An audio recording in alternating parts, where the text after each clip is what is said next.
I said I wanted to say one more thing in regard to objectivism, and this is the issue about what is an objectivist.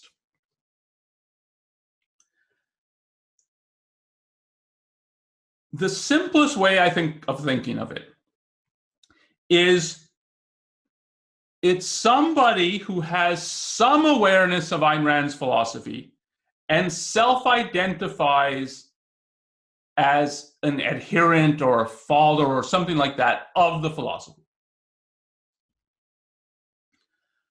But that doesn't tell you very much, and this is the point that this is the reason I'm raising it, that you should be conscious of the fact that in and of itself, this label doesn't tell you very much.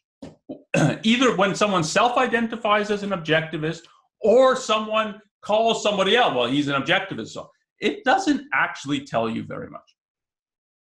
Because there's various dimensions or axes that you could think about and wonder, so where does the person fall on this?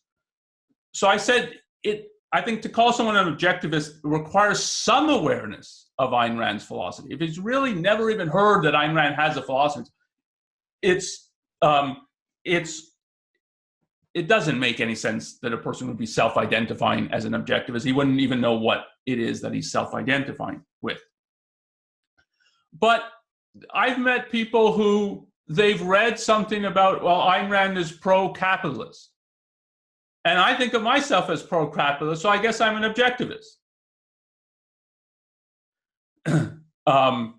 So he knows a little bit about the philosophies and is self-identifying with it. But then he finds out about other aspects of it, and he either doesn't understand them or doesn't agree with them.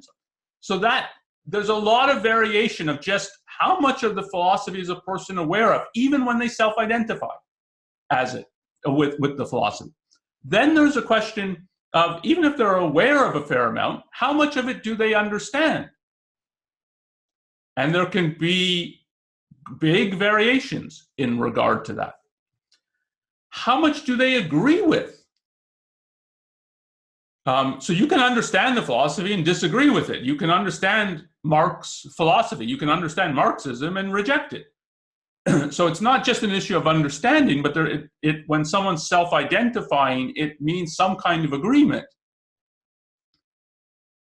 But to what extent? So I've met people who call themselves Christian objectivists, which means they accept some of the principles of objectivism, but reject others if they understand what they're trying to do and how they're trying to label themselves.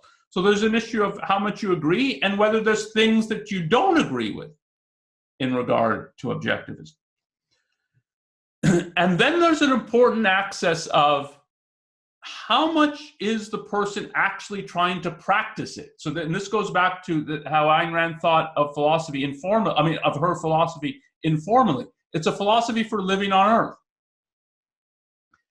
So and her whole orientation to ideas and abstract ideas and philosophical ideas is that these ideas are meant to be practiced.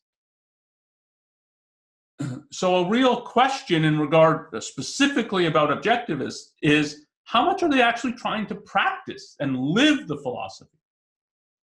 And that can vary to a great deal. That you can have people who they talk a lot about the philosophy, but if you ask, are they really trying to implement it in their own lives? I'm not really sure that that's a focus.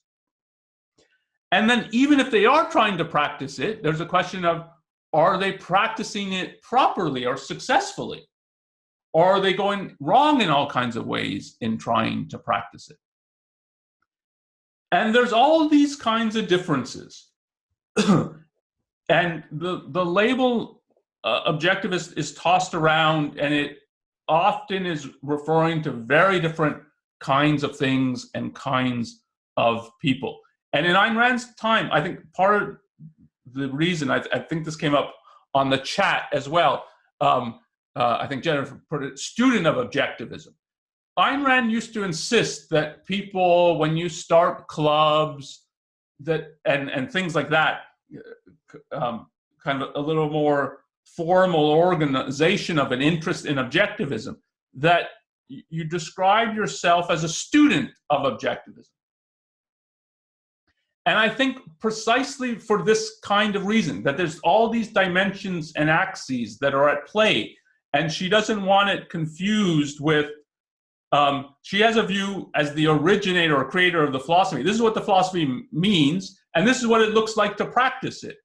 And you can have many people who don't understand what it means, or don't fully understand what it means, or don't understand the whole system, and that they're either not trying to practice it or practice it in very different ways, or going wrong in trying to practice it, and so. And she didn't want to be associated with all of that. The reason I'm bringing it up here, one, from the perspective of the course, I think of it as, yeah, what we all are here are students of objectivism. We're trying to understand, and the essence of what we're trying to do is understand what the philosophy is, which then will put you in a position to think about, do I agree with it or not? And part of that agreement is when we're talking about, do we understand the philosophy, we should be talking about, and I will try to be talking about this, and in the discussion sessions, this should be a point to think about as well, of what does it mean to practice this? And in the end, I think from Ayn Rand's perspective, to agree with the philosophy is to think of it as true, and therefore you want to practice it.